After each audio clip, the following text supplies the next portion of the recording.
Ladies and gentlemen, thank you for standing by. Welcome to the Outbound Troubleshooting conference call. During the presentation, all participants will be in a listen-only mode. Afterwards, we will conduct a question-and-answer session. If you have a question, please press the 1 followed by the 4 on your telephone at any time during the presentation. At that time, your line will briefly be accessed from the conference to obtain information. If at any time during the conference you need to reach an operator, please press the star followed by the 0. As a reminder, this conference is being recorded Wednesday, February 10th, 2010. It is now my pleasure to turn the conference over to Krista Welton, Senior Tech Support Analyst. Please go ahead, ma'am. Thanks, Savannah. Hi, everyone, and welcome to Tech Tutorial number 53, which will focus on outbound troubleshooting. My name is Krista Welton. I'm a Tech Support Analyst in the Americas region, and I've been supporting Outbound for about 4 years now. Should you have any questions during the presentation, we do have a chat window for Q&A, and Anthony Moore, who is also a support analyst in the Americas, will be available to answer your questions. Or you can wait till the end of the presentation and we can have a Q&A then.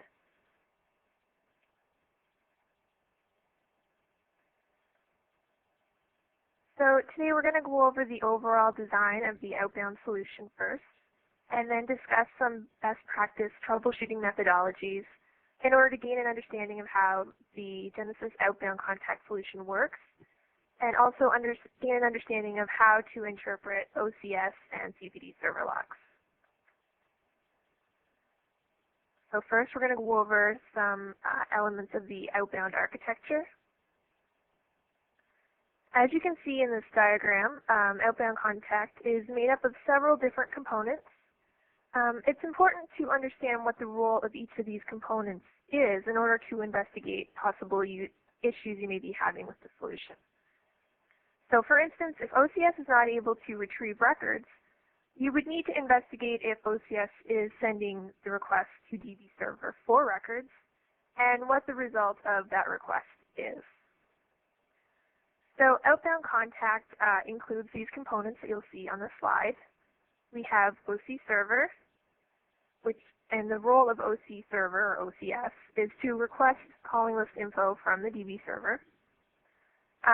It also sends dial requests to T server or CPD server, or OBN manager if you're dialing in power GBP mode, or interaction server if you're dialing in push preview mode. OCS is also responsible for monitoring the call flow of these outbound dials. OCS responds to agent desktop requests for records and updating records. OCS receives and responds to commands from OCM, so if you want to start or load a campaign. OCS also reads config info, so information on campaigns, campaign groups, place groups, or agent groups, and it reads this information from config server. Outbound Contact Manager, or OCM, the role of which is to add, modify, and delete records from calling lists. OCM also sends commands to OCS to load, start, stop, unload, or force unload campaigns. You can also manage campaign sequences from OCM or set record dial priorities. And you're also able to modify optimization goals, such as whether you're using overdial rate, agent busy factor, and average waiting time, and what the target is for those goals using OCM. The role of CPD server is to use the dialogic board or HMP software to dial and perform call progress analysis on outbound dials. CPD server is also able to record these dials. T server or SIP server's role is to act as a dialer for switches or gateways that have call progress detection capability. T server will also pass requests or responses between the agent desktop application and OCS, for instance, a record processed request. Stat server is responsible for providing agent state information to OC server so that it can dial effectively. And it also provides data to CC Pulse. Outbound DB server provides access to the data in the calling list, database tables, and any do not call list to OC server. And ICON's role is to capture historical reporting.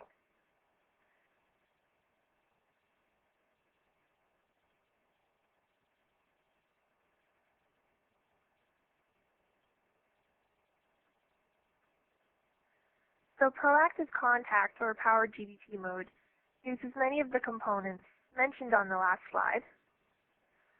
The difference in this case is that it uses GBT's OBN manager to act as the dialer. So OBN manager's role is to accept the dial requests from OCS, send these dial requests onto VCS or IPCS. OBN manager will then receive the information on call progress analysis from the dialer and distribute the result to OCS. And OBN manager will then notify OCS when the call has ended or was transferred to an agent for processing.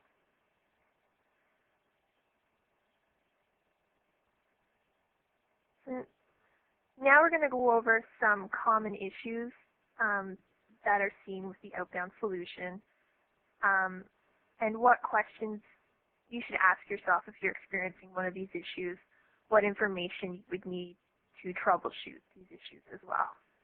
And we're also going to walk through finding the answers to these questions in the logs.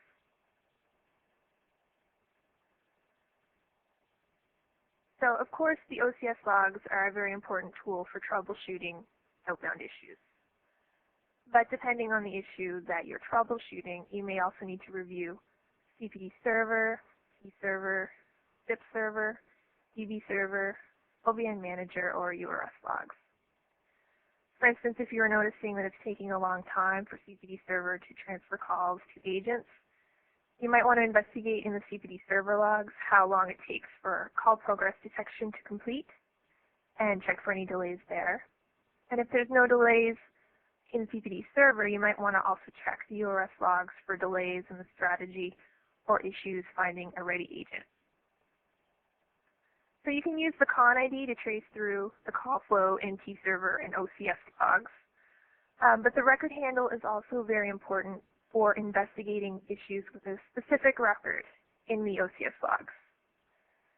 So OCS assigns a unique record handle to each record it pulls into its buffer. And you can search through the OCS logs on this record handle to find when a record is retrieved and updated, and any updates are made to the record, and when the record is finalized and removed from OCS's buffer. So from this slide, you can see some different forms in which you might see the record handle mentioned in the OCS logs. So record handle together with one word. You might also see CSW underscore record underscore handle in attached data. And again, we could see the word record handle, one word or with a space, depending on what point of the log it is or what's actually being done to the record. So the request ID for dial requests sent from OCS to CPD server, that can be searched on to find out what happened with a particular dial request. So you can search on this in the OCS log and also find the same events in the CPD server log using that request ID.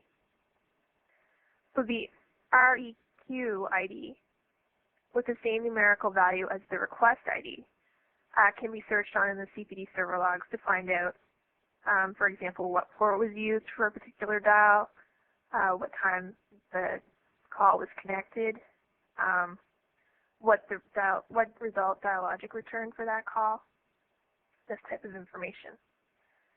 So for each of the common issues we're going to be discussing today, I'm going to go over what logs and what other information is necessary to troubleshoot the issue, some possible causes for the issue, and how to check in the logs if that is in fact the root cause.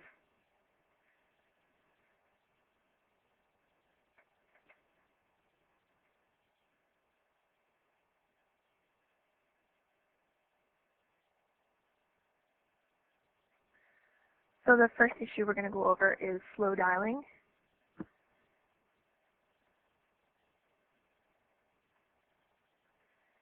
So if you notice that OCS is dialing more slowly than expected, not meeting the optimization goals, you would want to take a look at the OCS logs.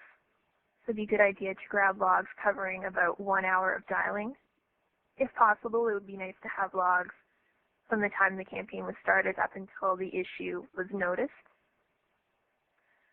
You'd also need to know which campaign and campaign group is affected, which is experiencing the slow dialing. And depending on what we see in the OCS logs and what we find may be the root cause, we may also need to take a look in CPD server, T server, URS, stat server, DB server logs. So the questions you should ask yourself when you're experiencing slow dialing or troubleshooting a slow dialing issue is, are there records available? And are there agents available? Are there free ports in the CPD server operational that's dialing with CPD server? You'd also want to ask yourself and make sure that all queues and route points that are involved in the call flow are monitored by OCS. Make sure OCS doesn't lose track of the call at some point in time. You'd also want to check that all queues and route points from which agents receive inbound calls are monitored by OCS. And you also want to check out what is the optimization goal of the campaign.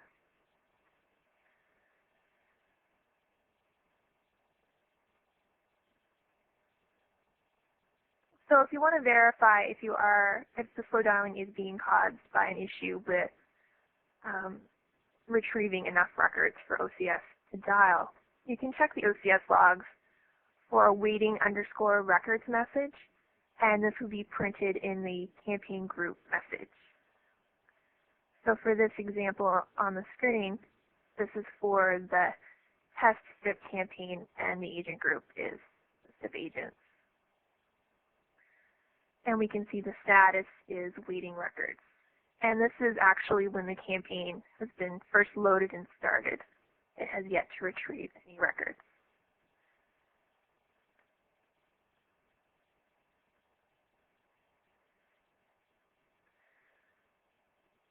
So perhaps you don't see a waiting records message. Then you'd want to go through the OCS logs and make sure that OCS is able to retrieve records from the database. So to do that, you could search on the CM_DB call list message. And the format of this message, you'll notice there's 3 numbers separated by a dash. So the first part is the calling list DB ID, the campaign DB ID, and the group DB ID. So you'd want to make sure that you were searching on the correct CM DB call list.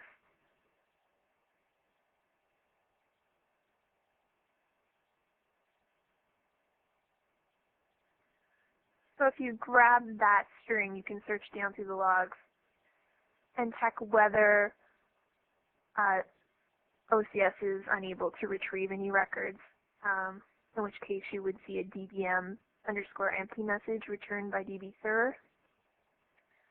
Perhaps you see that it's retrieving a couple of records, just not very many, and you know that there are not enough records to keep your agents busy. And you would also check if, through these messages, if you see any errors returned from the database. So if you see any deadlocks, perhaps that'd be something you need to look into.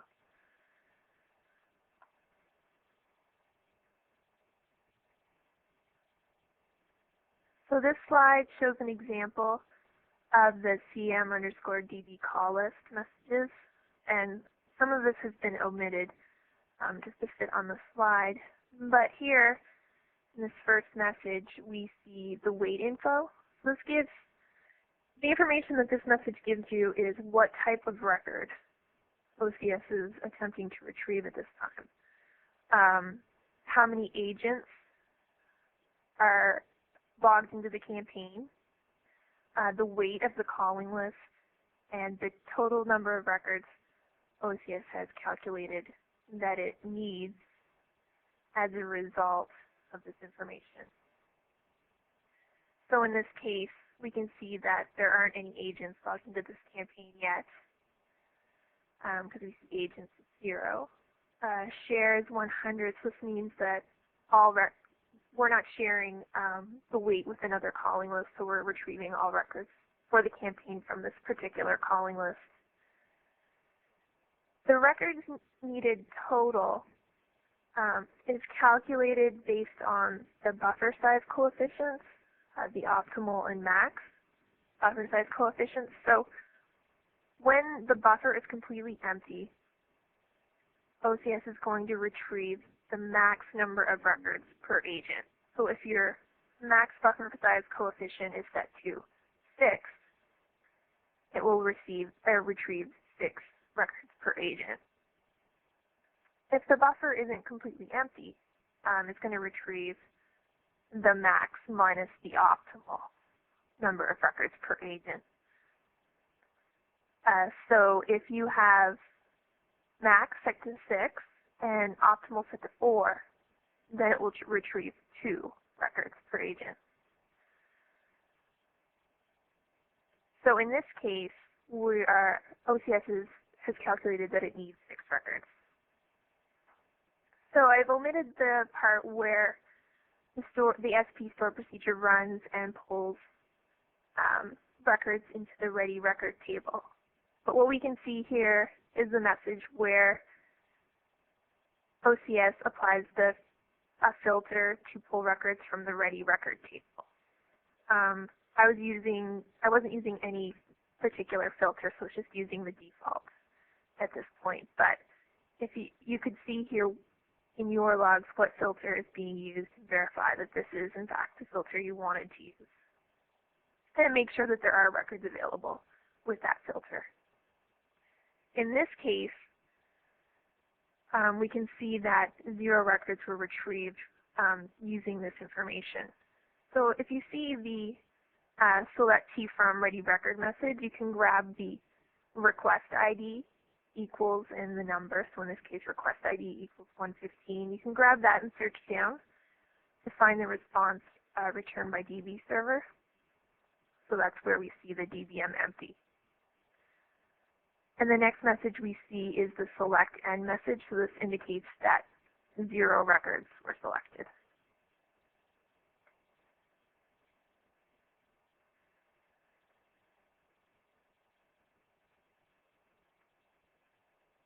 So if you did verify that you were experiencing an issue, the slow dialing was in fact caused by not having enough records, you want to make sure that there are ready records for the daily from, daily till times, taking into account the time zones for those records. And if the calling list is shared by several campaign groups, you'd want to verify that there are records available for that campaign ID and group ID. You'd also want to verify that the filter used doesn't exclude records that you wish to dial, so you can run the query against the database or verify the filter in OCM just to make sure that there are records available. You'd want to ensure that the buffer size coefficient, so if you subtract the optimal from the max, that's large enough. But the reason that this is important is that, for instance, in a situation where you only have campaign callback or rescheduled records, where these are only retrieved every 100 seconds, if your max optimal buffer size coefficient is set to 6, and your optimal is 4, so 6 minus 4 is 2, so we're only going to retrieve 2 records per agent. So depending on your hit rate, it's quite possible that you could dial through those 2 records per agent in the 100 seconds and be waiting until it's time to retrieve records again. In the case of general ready records, they're retrieved every 10 seconds, so it's not as much of an issue, but it's still a good idea to make sure the difference in your buffer size coefficient is large enough. If when you were reviewing the DBM calling list messages and you noticed there were deadlocks or other errors returned from the database, you want to look into those as well.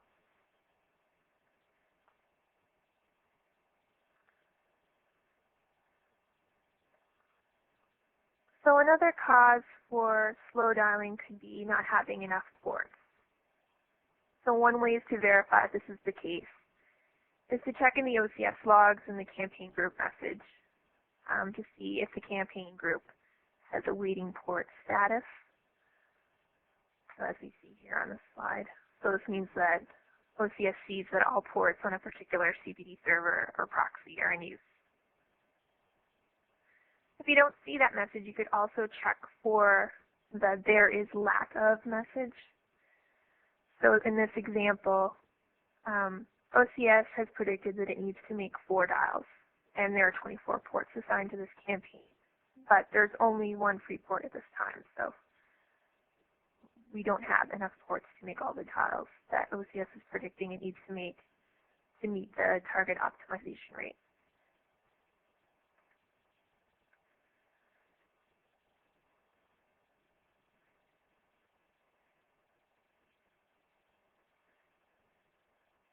You'd also want to check if you see call progress message of no free port returned from CPD server or CPD proxy.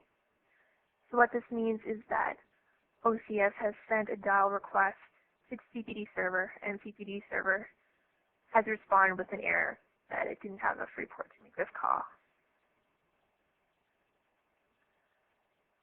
So this could mean that there is a mismatch in the number of ports that OCS sees as available and that are actually available in CPD server.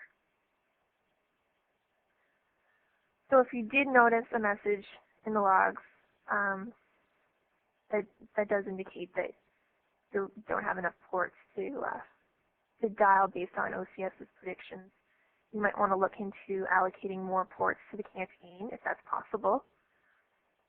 You might want to investigate possible stuck ports in CPD server if you see the no free port error returned. And you might want to improve your calling list quality if at all possible. If a low hit rate will cause OCS to predict more dials in order to reach the optimization target. So if we're not getting a lot of hits, it's going to need to dial more calls, basically.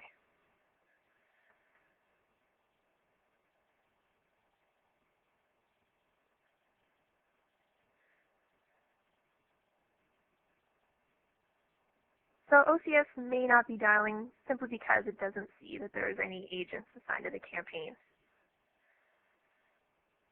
So like the slide says, it's more likely to be linked with OCS not dialing at all versus slow dialing.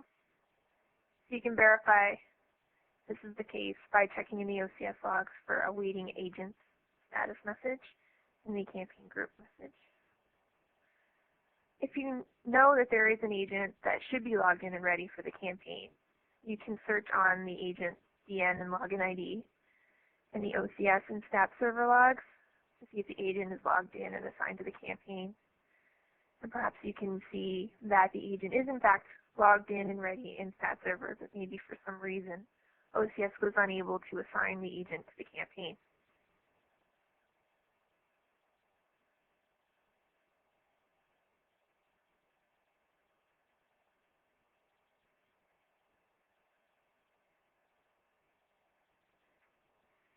So here's an example from an OCS log where OCS received stat event message indicating that the person test was logged in and ready, but OCS was unable to assign them to the campaign, the test SIP campaign.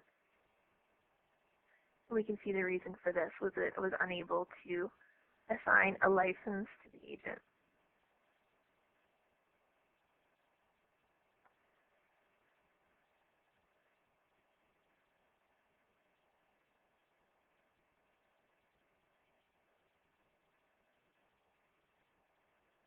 So in order to fix an issue where OCS doesn't see any agents assigned to the campaign, to fix the issue, you may need to look into your campaign group configuration. You may need to investigate a possible issue on the stat server side if stat server doesn't see the agent logged in and ready. Or you may need to look into if you have enough licenses for the number of agents that will be participating in the campaign.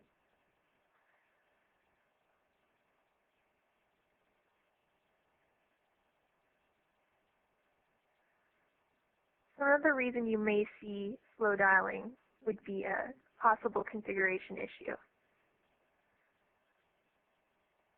You can search in the PA session info for a certain campaign. So in this case, we're looking at the test campaign. So we can see that the campaign is set to run in engaged predictive mode and that the status is running. But we can see that the progressive flag is set. So this means that the campaign is actually not dialing in predictive mode. It's actually dialing progressive in predictive mode. So there's two possible reasons why we may see that happen. One of which is if the predictive max overdial rate limit was reached. So when the overdial rate exceeds the value set in the predictive max overdial rate, OCS will switch the dialing mode to progressive, just to avoid overdialing any more than that cap. And we would see a message in the logs, like what I have highlighted in red here. Overdial limit 4% has been exceeded, switching to progressive mode. So in this case, the predictive max overdial rate is set to 4. Another reason we may see the progressive flag set to 1 in a predictive campaign is before the history length number of successful outbound dials have been completed. So typically the history length would be set to 30. And a call is only counted as completed by OCS when the agent becomes ready after handling the call. So if there was an agent that handled an outbound call that was one of the first 30 successful dials, after completing that call went in a after call work mode and then walked away from the desk and never went ready again for a while, that would delay when the progressive flag, that would delay when the campaign would actually be switched to predictive mode. So it would still be dialing in progressive mode and gathering statistics.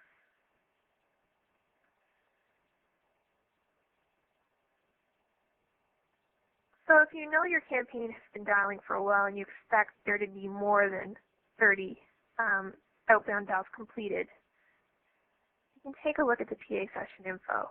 So in this example here, we don't have any outbound dials that were successfully completed.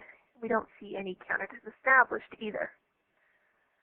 But there are a large amount of cleaned or removed calls. So what we'd want to do in this case is investigate why these calls are removed.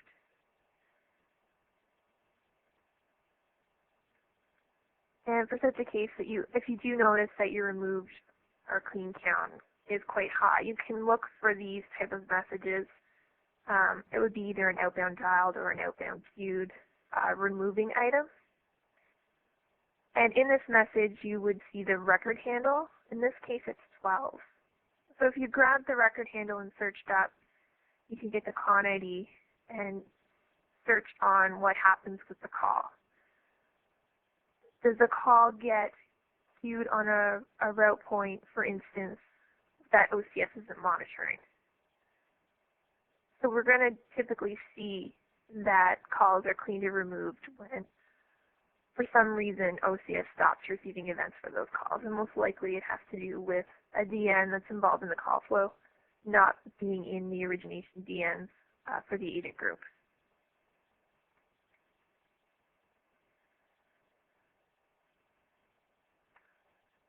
So to fix a possible configuration issue that could be causing slow dialing, you might want to consider increasing the max predictive overdial rate if that's possible. If not, you'd probably want to look into why these calls are dropped. You also want to make sure that all queues, route points, or virtual queues, in case the route points don't produce a queued message, are added to the origination DNs for the agent or place group. You must also make sure that you're not sharing origination DNS with another campaign group that's running at the same time, as this can cause both campaigns to dial slowly, as the calls would be counted twice, once for each campaign. And you might want to consider using predictive hot start if slow dialing only occurs when the campaign is first loaded and started.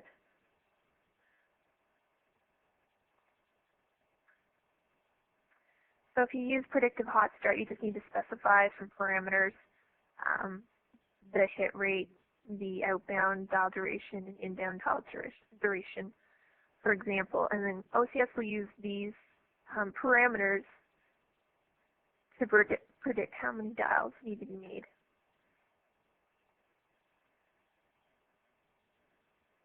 So the next issue that we're going to cover is overdialing. So when you're troubleshooting an issue where OCS is overdialing, or you're seeing that there's a lot of calls being dropped, you want to look, of course, at the OCS logs, again covering about 1 hour's worth of dialing if possible. You'd need to know which campaign or campaign group is affected by the issue. And T-server, CPD server, and URS logs might also be useful. So some things you can look into in the logs are, why are the calls being dropped? When the calls are dropped, does OCS recognize that the call is dropped and adjust the dial predictions? Or does it not see this and just continue dialing? You'd also want to check what the optimization goal is for the campaign group. If you're using predictive hot start, you'd want to check what the parameters are used for the hit rate and the inbound and outbound dial duration, and if they are in fact accurate. So by accurate, I mean, is the hit rate what we're actually seeing at that point in time for the campaign? Are all DNs involved in the call flow configured in origination DNs? So that's another thing we can check out in the logs.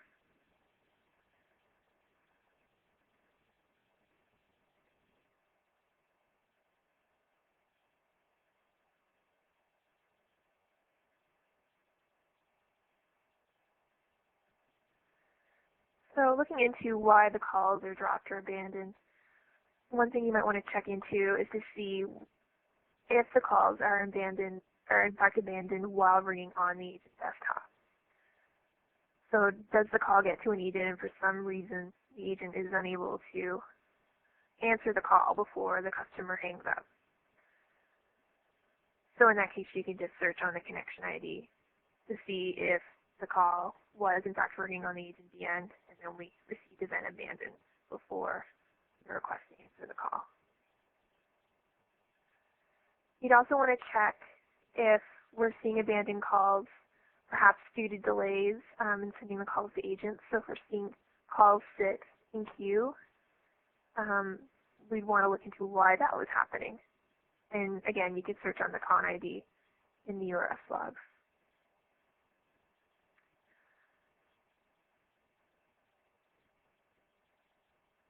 Another question that you'd ask yourself and look into in the logs is how many are calls predicted when there are in fact 0 agents ready.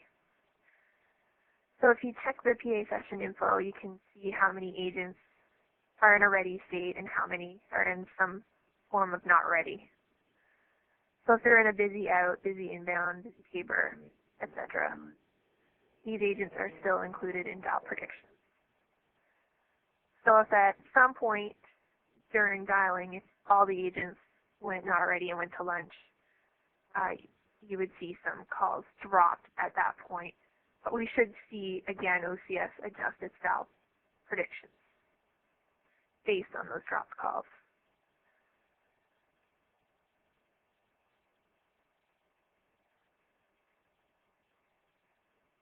So if you are seeing that the calls were abandoning when ringing on the agent phone, then you might want to look into enabling auto answer on the agent desktop just to cut down on any delays in getting the calls answered by an agent. If you're seeing that the calls are sitting in queue, you might want to look into if there's anything in the strategy that could be causing a delay. And in the case where all the agents are going out ready at lunch and we're seeing a lot of drop calls around lunch or break time, you might want to consider having agents log out. They're not going to be counted in dial predictions after they're away from their desk.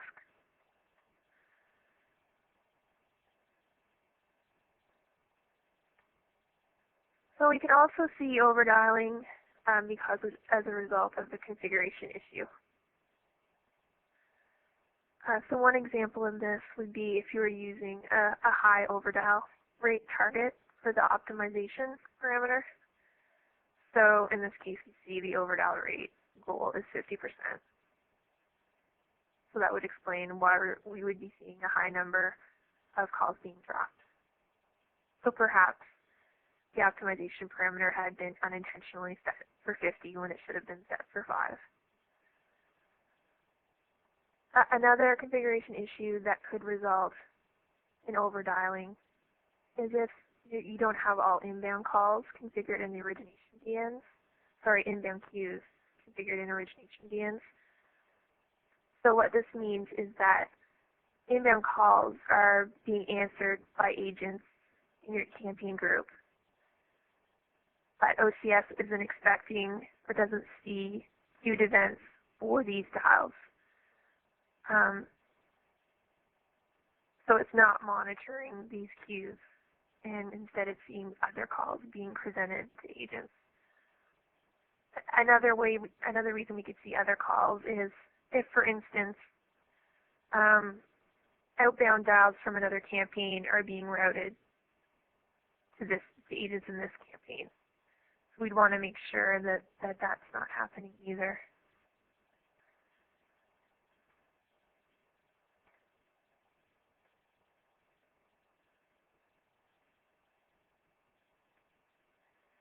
So as I mentioned before, when OCS sees that calls are being dropped or abandoned, dialing should slow down. But this might not happen if you're using predictive hot start parameters and you're still within the first history length number of outbound dials. So you're still dialing you're still dialing in predictive mode because you started using the predictive hot start parameters, but OCS hasn't gathered enough statistics on the campaign to stop using the predictive hot start parameters. So for this particular example, when the campaign was started, the parameters set in for predictive hot start was a hit ratio of 5%, an outbound call duration of 120 seconds, an inbound call duration of also 120 seconds. And the inbound traffic is set to 0 calls per hour, so we're not expecting any inbound traffic.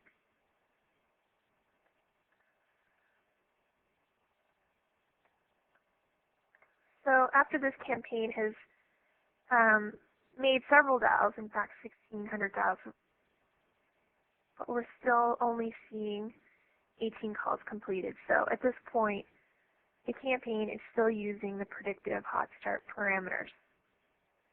And you can see that there's a large number of abandoned calls. So why hasn't OCS slowed down? That's because it's still using these the predictive hot start parameters, but the campaign is the agents in the campaign are receiving calls from inbound queues. So you can see that they've received 90 inbound calls, and 75 of those have been completed. So because there was a higher number of inbound traffic than expected, we haven't been able to complete 30 outbound dials and have the campaign switch to using the gathered statistics. So that's why it has not slowed down when it sees that all these calls are abandoned. So in this case, you'd want to unload the campaign, stop and unload the campaign, and adjust the predictive hot start values to use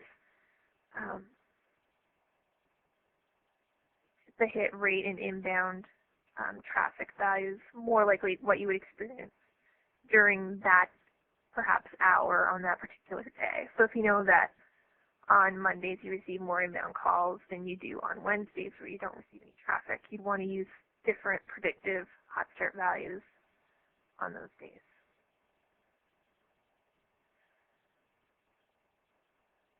So another reason why OCS might not slow down, even though calls are being dropped, would have to do with if these calls are being sent to an overflow DN by URS, but OCS isn't monitoring that DN.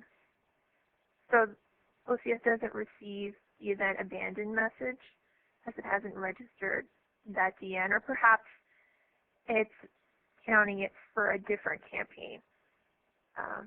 So that campaign has slowed down, but the other campaign,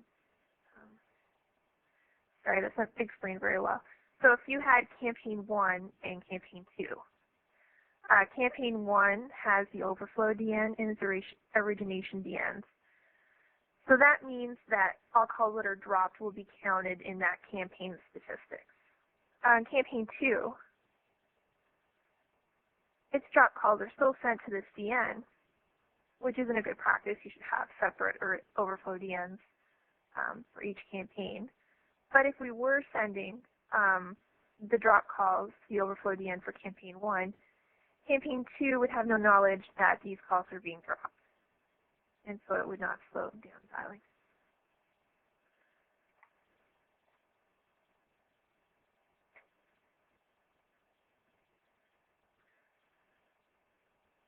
So in order to fix possible issues with overdialing, you might need to adjust your target optimization goal. You might want to consider setting the predictive max overdial rate. So if something does happen and calls are dropped, that you don't go over a set limit. Perhaps you're only allowed to drop 2% of calls. In that case, you could set the predictive max overdial rate at 3%. And then OCS would switch to progressive mode when the overdial rate reaches 2%, just so it doesn't go any higher than that number. You'd also need to ensure that all queues and route points from which inbound calls are distributed are monitored by OCS. That means included in origination DNs. We talked about setting appropriate predictive hot start parameters, and to add the overflow DN to the origination DNs, but also not to share overflow DNs with other active campaigns.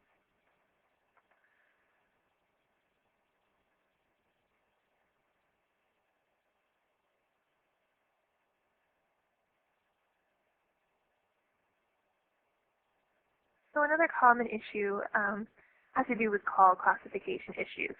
For instance, if you were seeing AM detected calls being passed on to agents.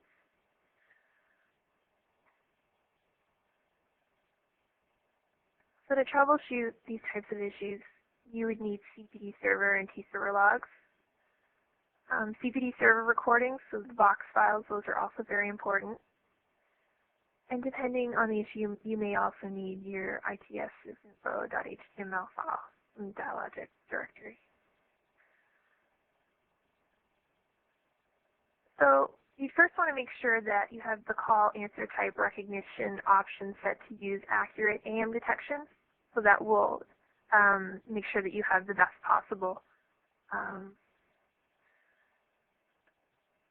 behavior with the Dialogic card, that you're going to use the accurate AM detection algorithm. You also want to check that you have applied the Dialogic default tuning recommendations that are available on Dialogic's website. So you're troubleshooting an issue with call classification, you'd want to listen to the CPD server recording for the call in question and determine what is heard. So do you hear silence? Do you hear live voice? Is it a voicemail message or a system message? Perhaps you hear a live voice, but the audio is really low, or perhaps there's a lot of background noise. So what you hear in the recording will help you determine perhaps why the call was misclassified, or it might just confirm that, yeah, this is a live voice and I don't see any reason why it shouldn't be classified as live voice, and further investigation is needed in that case. After you've listened to the recording, you'd also want to review the CPD server log for that call.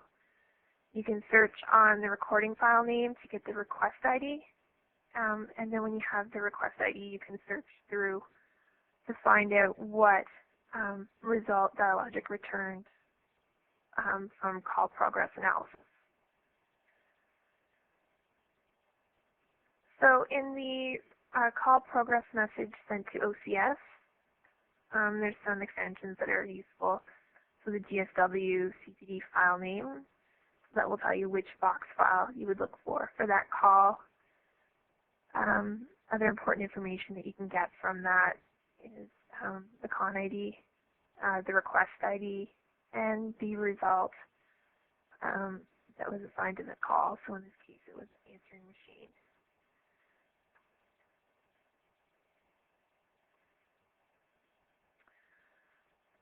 So when you grab the request ID, so in this case it was 102, you can search through the logs on the REQ ID and find what was returned by Dialogic as a result of analyzing the voice or audio heard.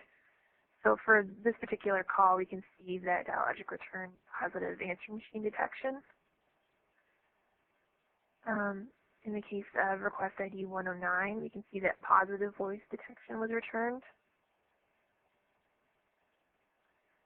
For request ID 106, we can see that the call was connected. And then a few milliseconds later, we see warning, call analysis has been terminated. So what this message means is that the call timeguard timeout has expired.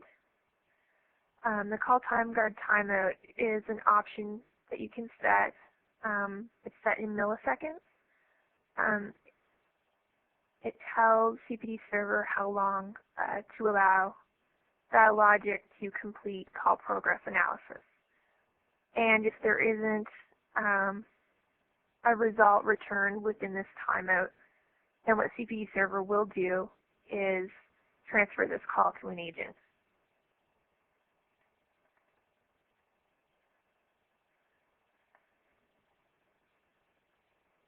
So if you've set your call answer type recognition to accurate AM detection and applied the Dialogic tuning recommendations, you might want to look into increasing your call timeguard timeout if you were seeing a lot of the messages in the previous slide with the warning call analysis has been terminated. So you typically want your call timeguard timeout to be between 3.5 to 5 seconds. If that's not the issue, if you see that Dialogic is returning a result of its analysis and it's just not what you would expect, you can contact Genesis Tech Support and we can open a ticket with Dialogic in case further tuning might be needed.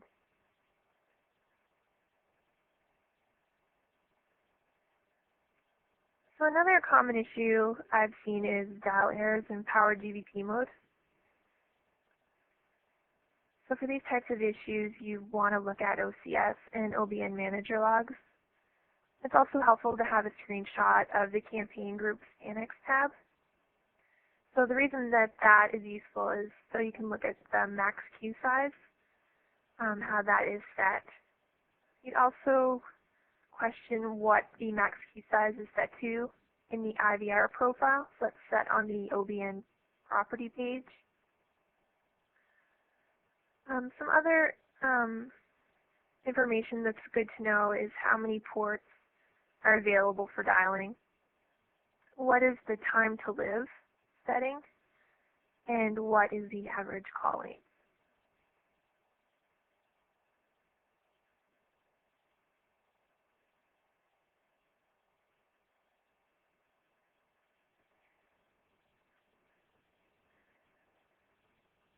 So in case of a good example, the message flow you should see would first be for OCS to send a request OBN record start dial request to OBN manager. The OBN manager should respond to that with an OBN record start dial ACK message. After OBN has received a result of call progress detection, it should send an event OBN record processing message to OCS with the call result. And when OBN has finished with the record, it should send to OCS an event OBN record process. So when you're searching on these messages, you can use the reference ID to search on what the result is of a particular dial request, for example. You can also search on the request ID or the record handle. So in case of an error, OBN will return an event OBN error to OCS. Two examples of event OBN errors are the OBN error application queue size exceeded. So what this means is that OBN has already reached its limit for requests in its internal queue, so that's controlled by the max queue size setting that I talked about just a couple of slides ago. So OCS has sent more requests to OBN Manager than it can hold in its queue, basically. Another possible error that you could see returned by OBN Manager is the OBN error time to live exhausted. So this has to do with the dialer-TTL option, or time to live. That's configured on the campaign group in the Annex tab. And the default value of 5 minutes is used if that's not configured. So the time to live is the time during which OBN will attempt to pass a request from its queue to the DBP dialer. So if after 5 minutes of being placed in OBN's queue, the record still has not been dialed, then the record will be returned to OCS with this error. So if OCS receives an event OBN error with either of these error messages, it's going to update the call result as a dial error.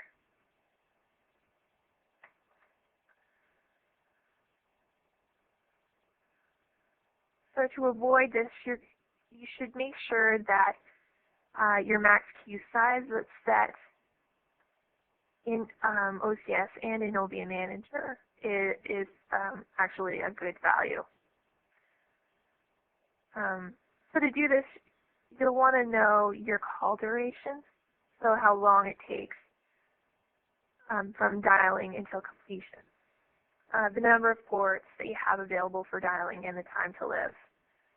So if we assume that the call duration is 90 seconds and that there's 24 active ports, and the time to live is set to 5 minutes, the number of ports that could be handled by, the number of calls that could be handled by each port within this 5-minute time period is about 3 calls per port. So with 24 ports, times 3.3 calls per port, that means you can handle about 80 calls in the time to live. So with this calculation, this gives you what the maximum value, the max queue size should be. So in this case, it should be 80. So this would be the value you would set in the campaign group in the advanced tab.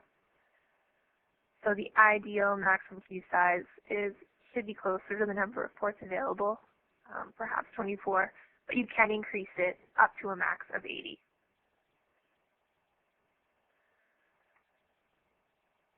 So some other things to keep in mind when setting your max queue size if you are seeing these dial errors is to use that calculation on the previous slide to calculate your max queue size for the campaign group. It's also recommended to set the max queue size on the IVR profile to some large number, something like 50,000 for instance.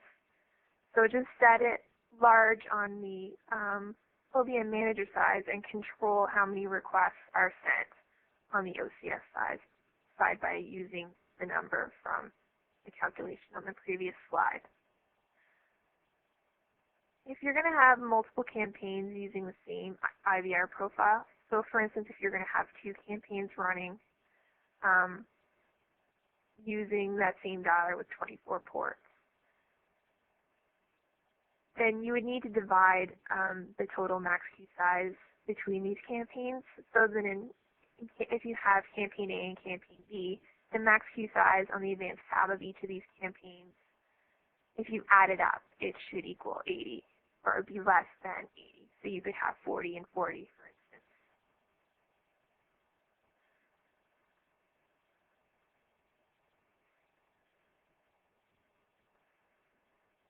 Another common issue is if agents aren't able to update or disposition records.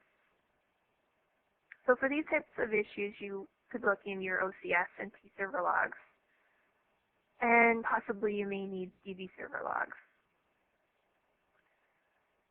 And for the example to look for, it would be helpful to have a chain ID or chain N, record handle, or con ID. If you have a phone number, you can get the record handle or con ID if you know approximately what time the record was dialed, in case it was dialed multiple times. So some things you want to verify in the logs is if the desktop sends update call completion stats and record processed to OCS. You also want to make sure that OCS doesn't lose track of the call at some point. Perhaps it's transferred to an unmonitored DN. You'd also want to make sure that the call is distributed to the agent from a voice transfer destination or origination DN, that it's not distributed to the agent from a queue or a route point that OCS isn't monitoring. Something else you might want to check in the logs is what is the value of the record processed option. So is it set to true, so OCS is going to wait for the agent to send record processed, or is it set to false so that OCS is going to just update the call result when the call is released? If the record process option is set to true, but the agent isn't able to update the record, you might want to look into if the agent changed ready state before updating the record.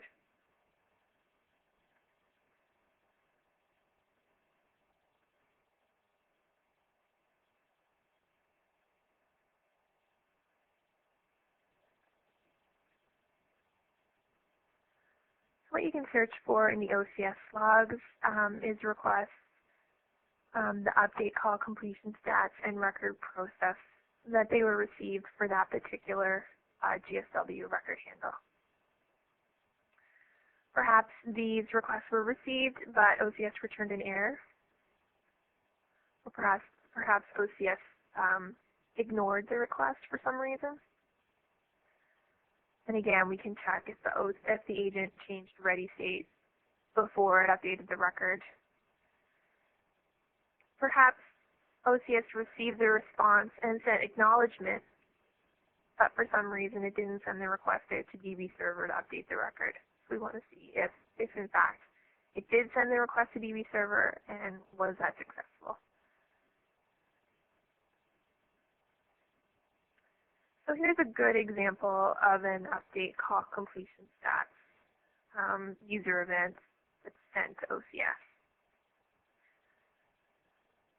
So I've highlighted in red in this slide the mandatory key value pairs that need to be sent with an update call completion stats message.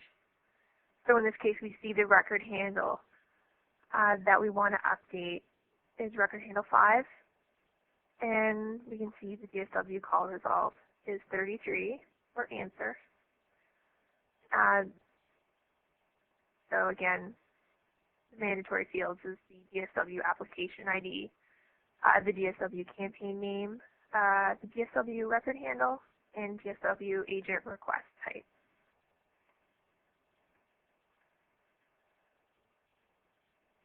So when OCS receives the update call completion stats message, it should send a request out to DB server to update the record. And you will see an update record handle message. So in this case, it's record handle 5 that we're updating.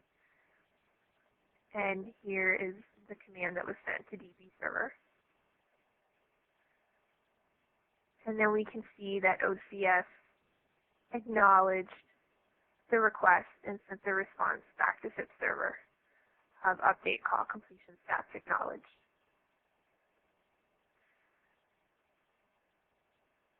So it's possible to search on the GSW record handle for the request and the response, and you could also search on the DN, the agent DN.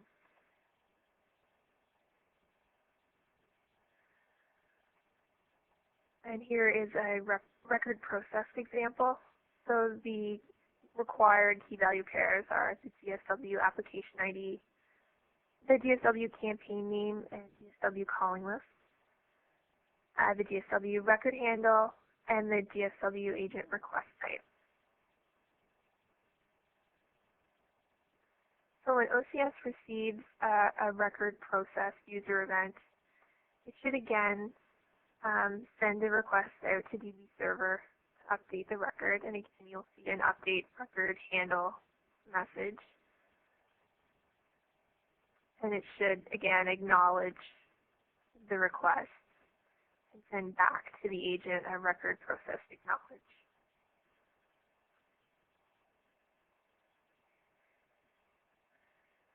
So here's an example of a request that was not successful.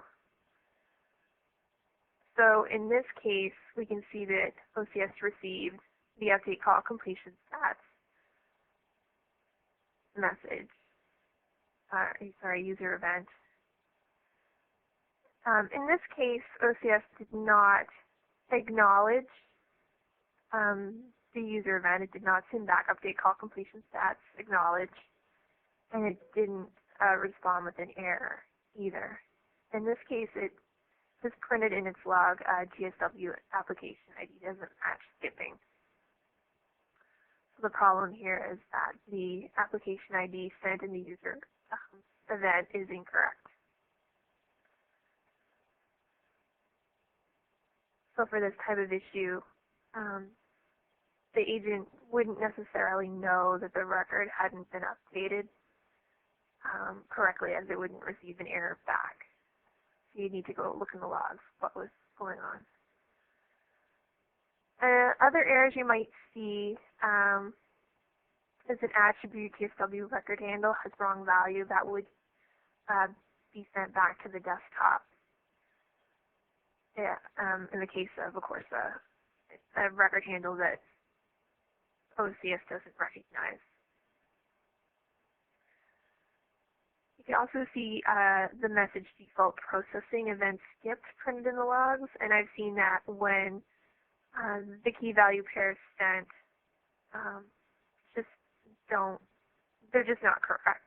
So if you were to check those based on the reference manual, what key value pairs need to be sent, there could just be something wrong with how they're formed, or perhaps they're the wrong values specified. So if you're experiencing these types of issues, you'd want to look into making sure that your soft phone sends all mandatory attached data with the correct values.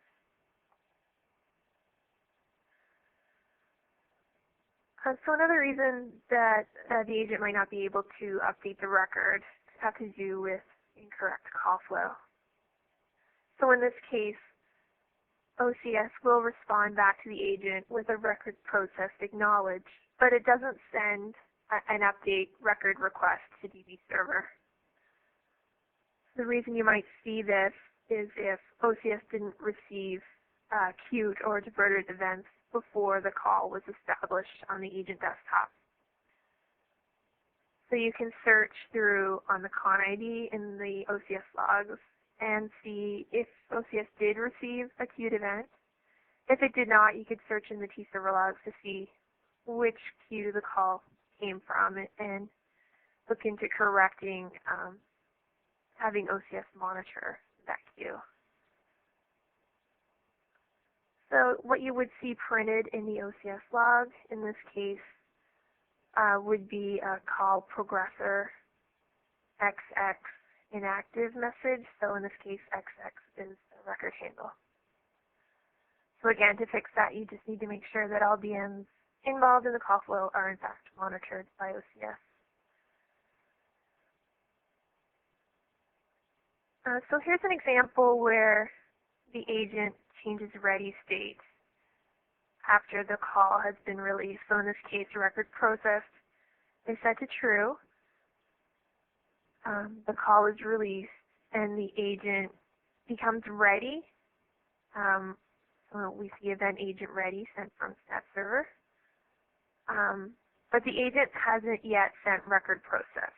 So when OCS sees this, it's going to finalize the record on its own. So we see this message, finalizing call state answer. And we can also see that OCS sent a request out to DB server to update the record in the calling list. So we see the update record handle 9 and the message sent out to the DB server.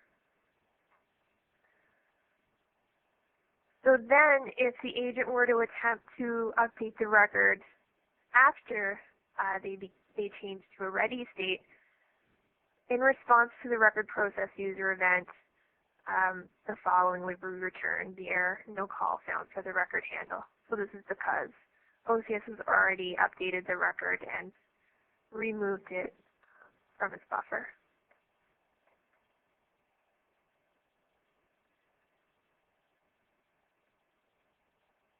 So if an agent is unable to update records, you might need to set record process to true if it's a default, to allow OCS to wait for the record process user event. So that will help as long as the agent doesn't change ready state or log out after the call is released.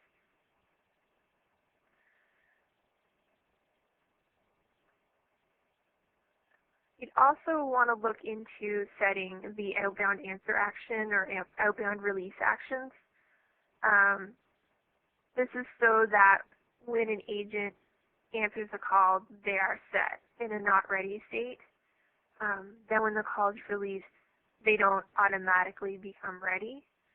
If you set the outbound release action to hard not ready, the agent would stay in a not ready state, and in that case, OCS wouldn't automatically update the record. So if you're seeing these types of issues, you want to look into what state is the agent in when they answer the call. So the state is what stat server has sent to OCS. And then you'd want to check out what the value is for these options.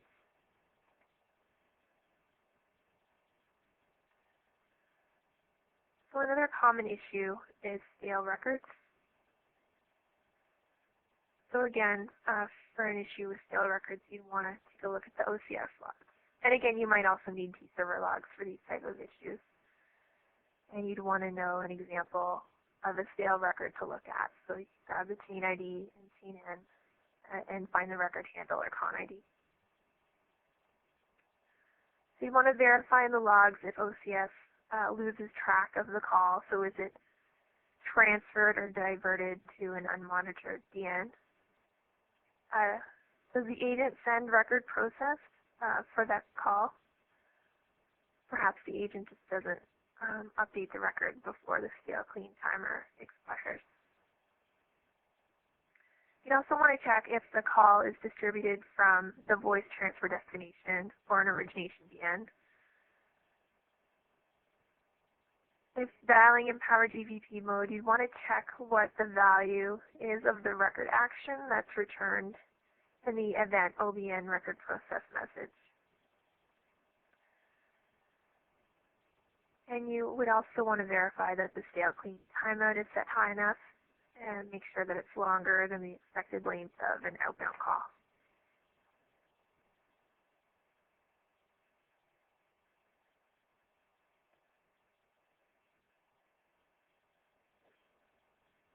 So what you would look for in this case is trace through the OCS logs, again searching on the record handle,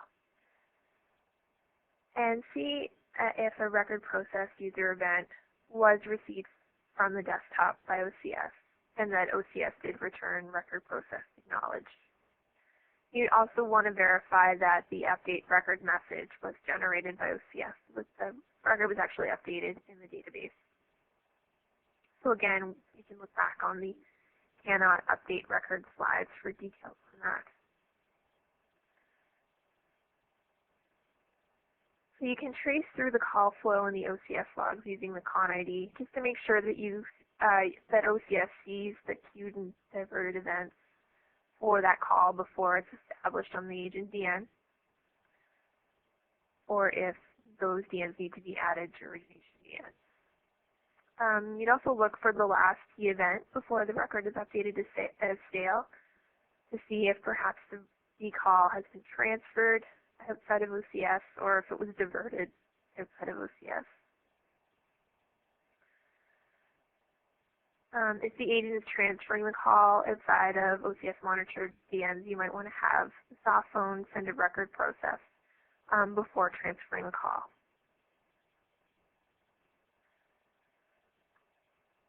So here's an example where the stale clean timeout expires.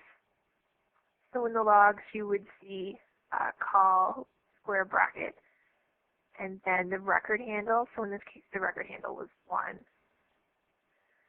And after that, after the close brackets, there's a terminating call message.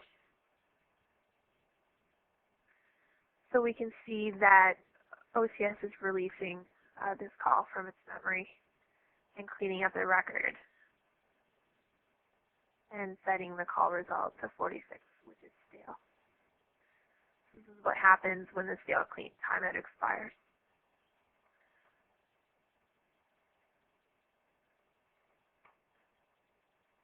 So if you're seeing that a lot of calls are being marked stale due to this timeout expiring, so you want to make sure that the agent does send record processed for the record when they're done with it. And you might want to look into increasing the stale clean timeout if it's if the calls are being automatically updated, or the records are being automatically updated before the call is ending, or just to allow the agent a little more time to update the record. If the agent transfers a call to an unmonitored DN, you'd see messages similar to this. So in this case, it's agent. The agent DB ID is 102, and the place, the name of the place that this agent uses is place underscore 2222. So in these messages, we can see the con ID for the outbound call. So this is the con ID ending in 400B. The consult call is the con ID ending in 400C. And in this call desktop message, this 9 is the record handle here. So in this case, we can see that this call was transferred. So when OCS sees this, it checks for this campaign group, test-tips campaign SIP agents, what the value is for the transfer to unknown DN. So in this case, it's set to false. So that means that OCS is going to stop monitoring for this campaign when it's transferred outside of OCS. So we see that it's printing this event monitoring canceled and finalizing the call state as stale.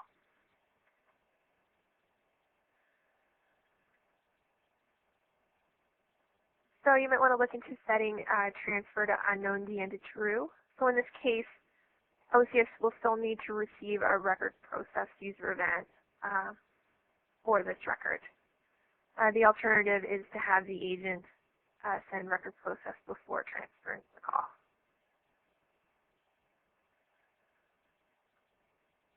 So here's an example where OBN Manager has finished processing a call and has transferred the call to an agent.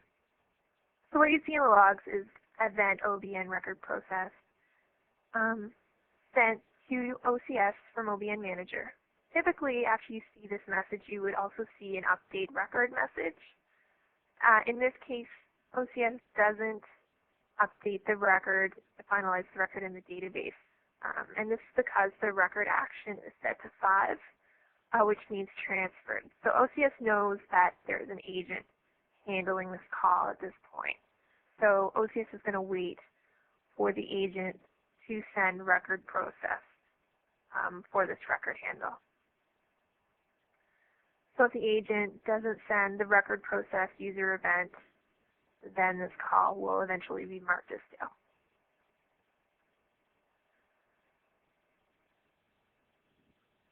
So to prevent this from happening, just make sure that your agent desktop sends record process. So just to summarize what we've gone over, understanding outbound architecture is crucial when troubleshooting issues. So you need to know how the different components work together, so you know where to look when you're experiencing an issue. So log files are very valuable when troubleshooting issues. You can use them to verify configuration, verify call flow, and search for possible errors.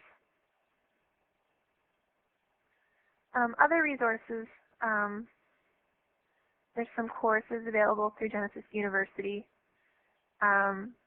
which are also valuable troubleshooting workshops. So the Outbound Contact Solution Troubleshooting Workshop goes more in depth for some of the concepts on troubleshooting outbound.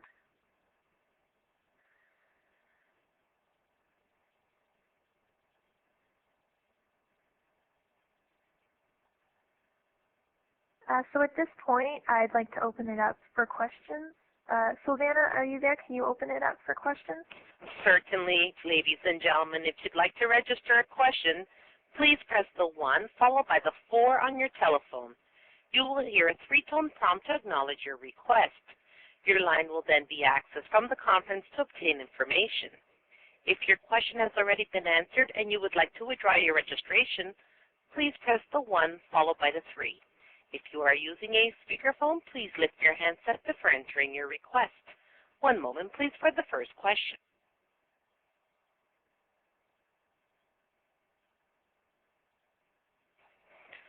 Ladies and gentlemen, as a reminder, to register for a question, please press the 1 followed by the 4 on your telephone.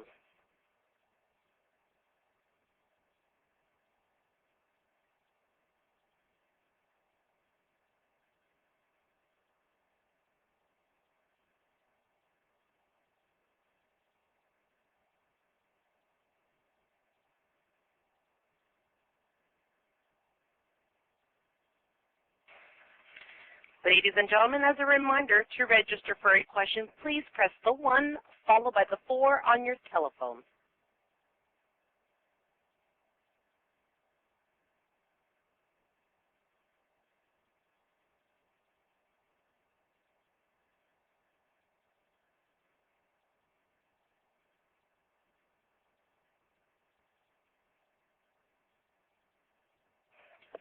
We're gathering the information, Ms. Sultan. It won't be long. Thank you.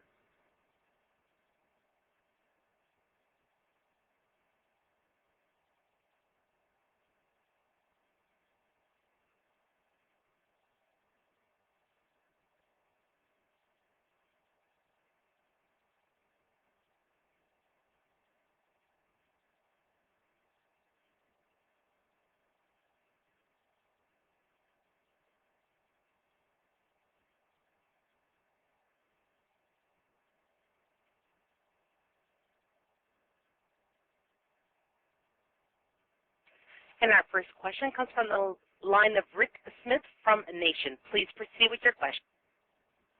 Thank you. We're experiencing an issue. We're using the preview mode, and once an outbound call has been established, the agent is wishing to transfer that call, and we currently use the joint user data function in the T-server, and when we are using joint, we're unable to complete a transfer or conference, and we've had to set it to separate. We're wondering if you've seen that issue before. for, and if you have any suggestions for it, because we would like to be able to use the attached data from the inbound call with the consult or transfer.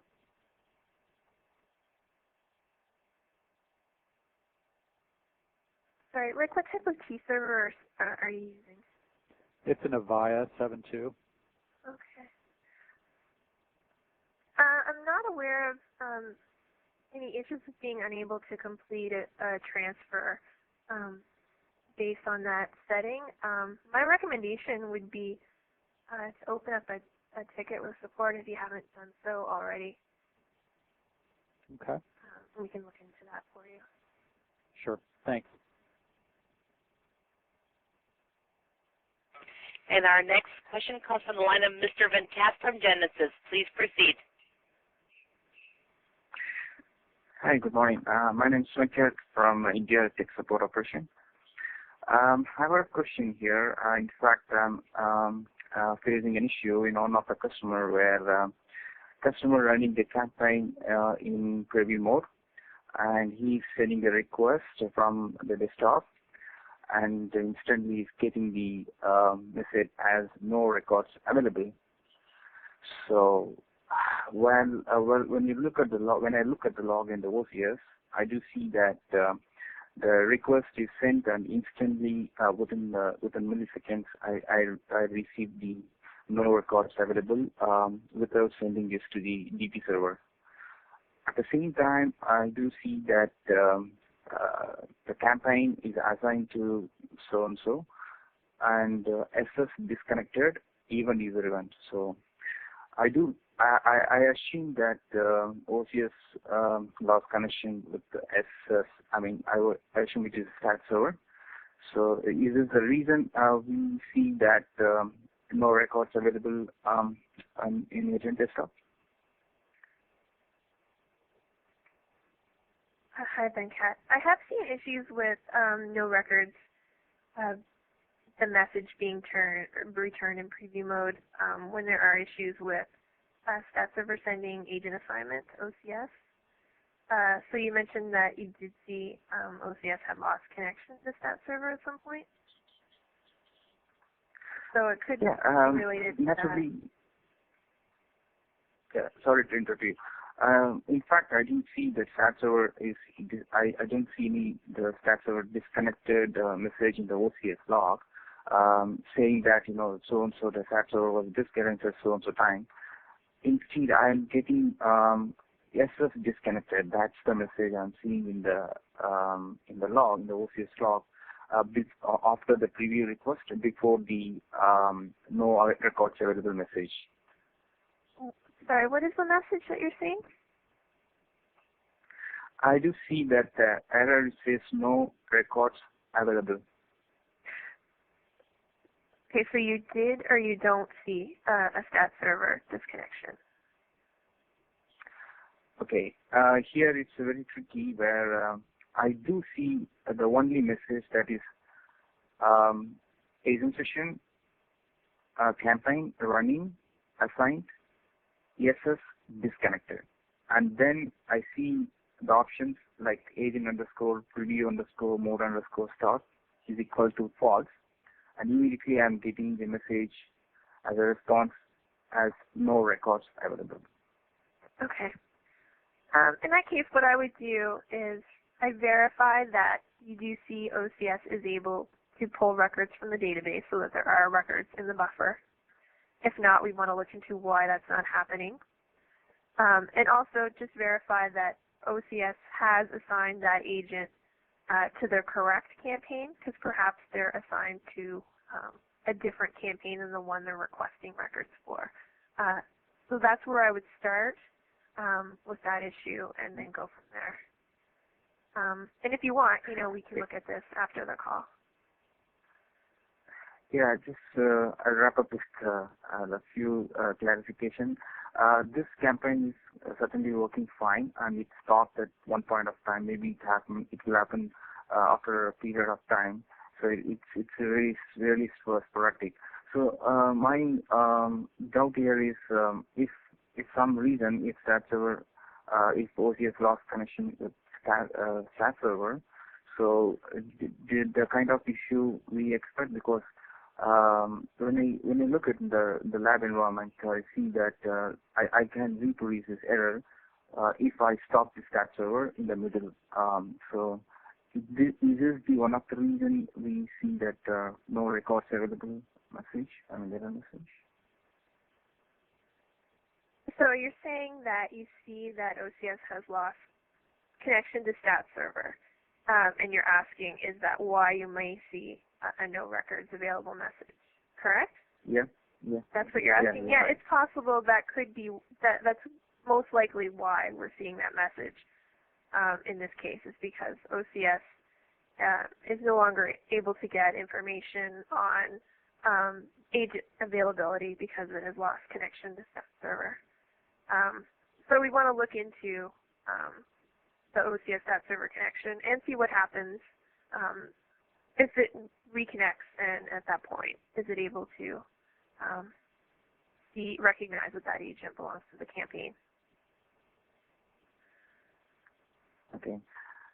And can we add the HTTP connection in the OCS connection tab? We can add the stat server and then enable the HTTP. So does it work on this? Is it fine? It should already. Is this 7.5 or 7.6? Because it should already be in the it should already be in the connections tab in order for the campaign to be loaded. If you want to talk about this in more detail, then Kat, it'd probably be easier if I could see the logs, and we can take this offline. Sure. Okay. Thank you. Yeah. Our next question comes from the line of Marcel Krem from Genesis. Please proceed. Hey, Chris, good presentation. Quick question. Can you review sort of the functionality of the overflow DN as it's configured on the queue object? Is that particular to Genesis routing, or does it have a functionality that I'm not aware of? Hi, Marshall. Nice to hear from you. So the overflow DN, what do you mean, like in particular to routing? We have a queue, for example, that we're sending answer machine calls to the drop. Sure. So defining it as an overflow DN in Genesis, like go into the actual queue object and adding the overflow DN, what functionality does that add? So what that adds is basically so that OCS will see that these are calls that are dropped, basically, and count them as such. Will they count them as dropped or answer machine detected still? I believe it'll count them as dropped, but that's something okay. So then, to test. Yeah. Sure. Yeah. Well, we can do it. So I guess if we're wanting to maintain the answer machine detected, we would not configure it as an overflow at the end, correct? Is this about? I think this might be an issue that I've seen before, whereas for some reason the call might still be counted as dropped or marked as dropped or abandoned. So. No, that was with SIP, where we were having a separate item, and we've been able to use the URS messaging to change the SIP messaging to change that. No, I'm just kind of, I guess I'm just curious as to what the overflow DN configuration does, but if it explicitly changes the call from to dropped, so they can count the number of drops they have, that would explain it. Is that simply its functionality? Yeah, that's my understanding. Okay, great. Thanks, Krista. No problem. Our next question comes from the line of Ali Karachuwala from RES Solutions. Please proceed. Hello, Krista. Just continuing on what question Marshall just asked. I was wondering what's the basic difference between overflow DN and origination DN? Can we not have an overflow DN and just specify origination DN? Won't that